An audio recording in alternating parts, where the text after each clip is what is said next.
because it has no permanence. See?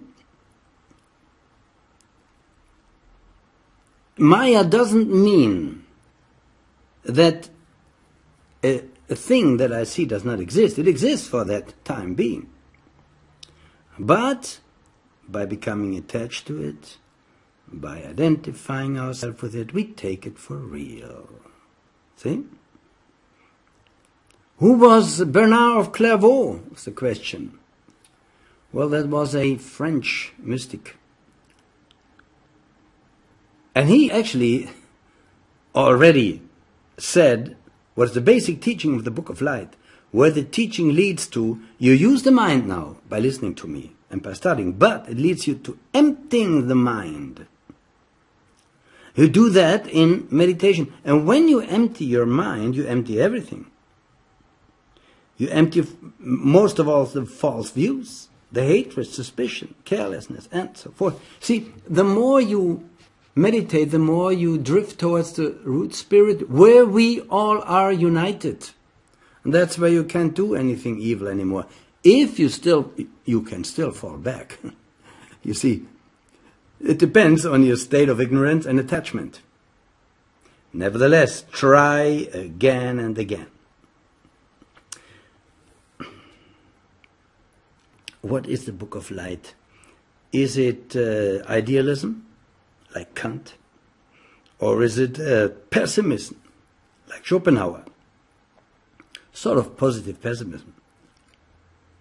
Well, it's not. These two are two wonderful philosophers, and Mahatera, Dr. Georg Grimm, actually writes about them, and he points out that they were wonderful thinkers, but they just misunderstood one thing. Their thinking, their philosophy, has to do with the perishable, with the transient. They were not familiar with the possibility of the imperishable. See? Schopenhauer said, you are your will. Buddha says you just have a will. You can have one or not have one.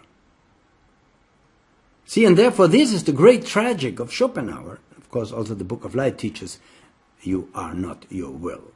You are not even your thinking. You are not your thinking. What you do now when you listen to me is you use that instrument of thinking, yes. But you are not it. It's a great difference. And by detaching yourself from that instrument, from that manas rupa, from that mental body, you will then be able to, by understanding, to rest in nirvana or to come back and to attain any form you want. Any form.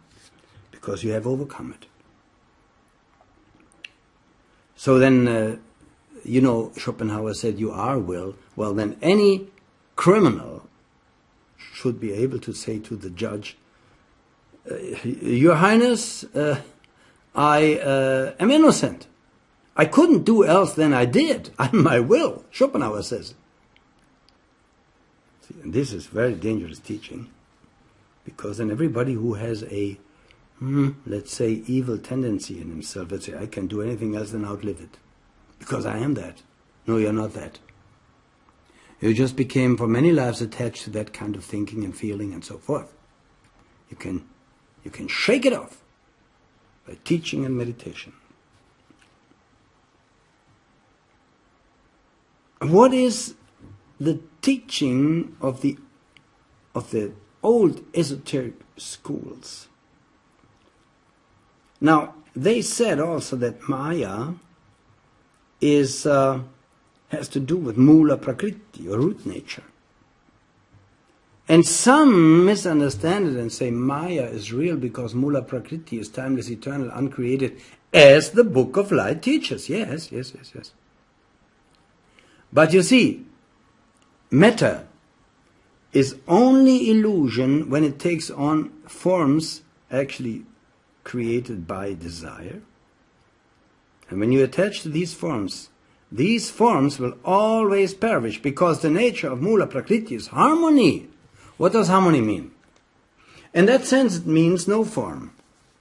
Example, there is a nice surface of a lake, quiet, peaceful. That is his nature, its nature, in that comparison.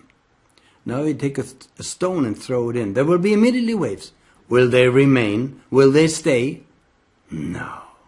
The surface of the lake will return to its harmonious surface. You throw a stone in again, waves will be, and then there will be already again harmony.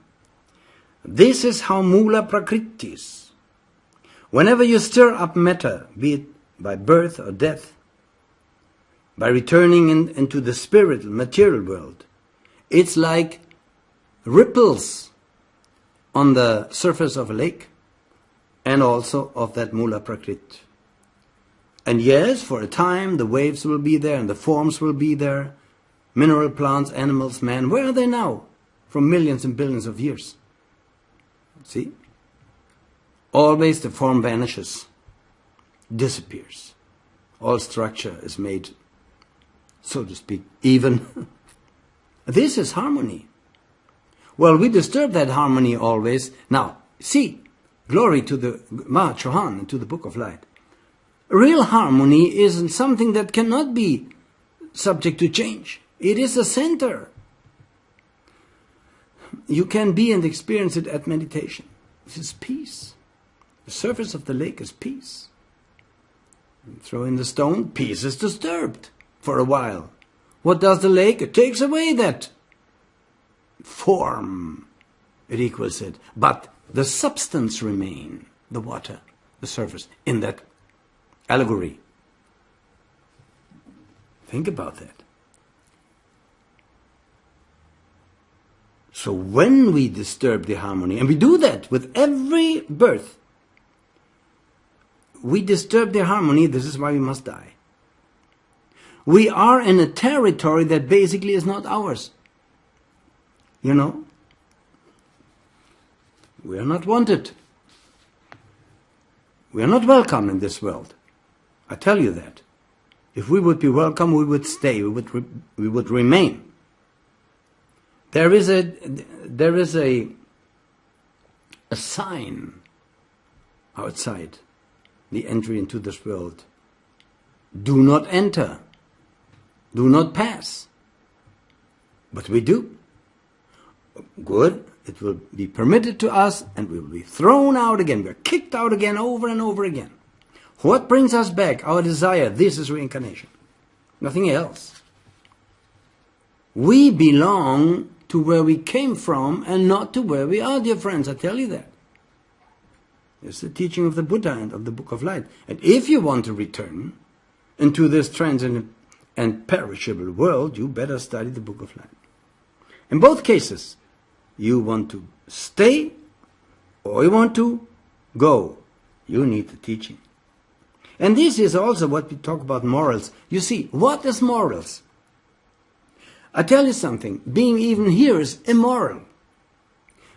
Are you aware of the fact that life can only be sustained by destruction of other life? You must eat, no, to live. What do you eat?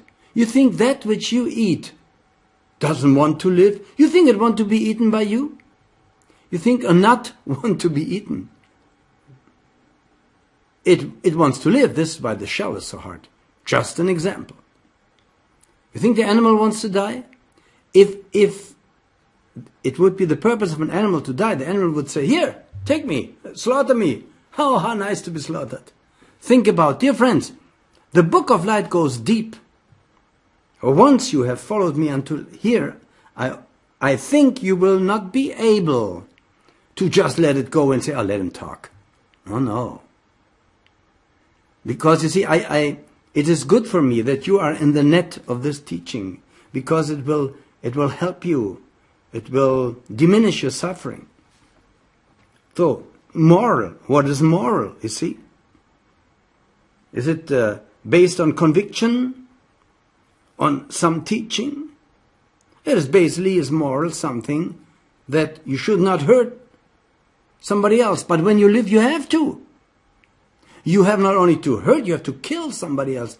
You think an apple wants to die? Yeah, excuse me, I say that so because a vegetarian Book of Light teaches Everything that is there, from the mineral to plant, animal, man, is the expression of spiritual powers. They want to manifest, they want to stay. Now you cut them off. Think about that. We have a sort of fundamental teaching that the basis of morality. And by that I mean not only what is good for the community, see? Because that will be quickly said, well, the easy said it's good for the community to kill everybody who is not following our rules. So that these are their morals. But their morals lack knowledge. They don't know that they will be victims sooner or later. And they will suffer. So they learn from suffering. Let me tell you. There are two ways to avoid suffering. Either by doing constantly that which causes you to suffer. Sooner or later you will suffer from that input of pain that you have loaded on yourself karmically, and you will abstain from it, just intuitionally, so to speak. Or you have the teaching. That is a shortcut, the ending of suffering. I promise you that.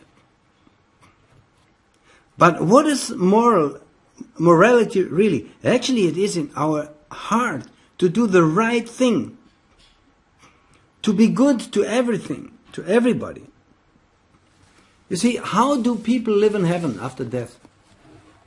They also destroy matter, mula prakriti, but they not destroy it in the sense they live through osmosis. We talk about that later. This is the so-called mana. It drifts through their ethereal bodies and keeps them into energy. Here on earth, this mula prakriti is more dense, and we adjust that structure, that vibration to us by eating it. So at least when you eat, be vegetarian. It has a higher vibration and keeps you disconnected from the demonic worlds, I tell you. Don't drink, don't smoke. Of course there are people who drink, smoke, and do all the things one shouldn't do, and they say, well, I feel right. I say, still you feel right. Wait, you're on the downward path, and after death, the skandhas, the permanent atoms, we will talk about that, will arrange on a lower level than your true spiritual nature, and then you will suffer, sooner or later. What do we have in us? This is the inward universal self. And each of us has also, of course, his ego, so-called ego. We in the Book of Light say that the ego springs forth from the self, and that self, so to speak, cannot be named the monad. We just give it a name. Can actually only be experienced by thought now, but not by definition, because the definition, the self is beyond the world of manifestation. So if I use the definition of the world of manifestation, I say the wrong thing. So you see, it's just a hinting towards it. And science only talks about the shell, not the core. What is that lower self? It's actually an extension of the true self, which, driven by ignorance, manifests in the lower realms, although or unless it is a saint, a nirvani. He can go to any realm, low, high. He will always remain untouched and can help those people there, because he is not attached to any desires to heaven, earth, or hell. Now, are there completely evil person? No. No. Even the most evil person has in itself spark of the divine. Yeah?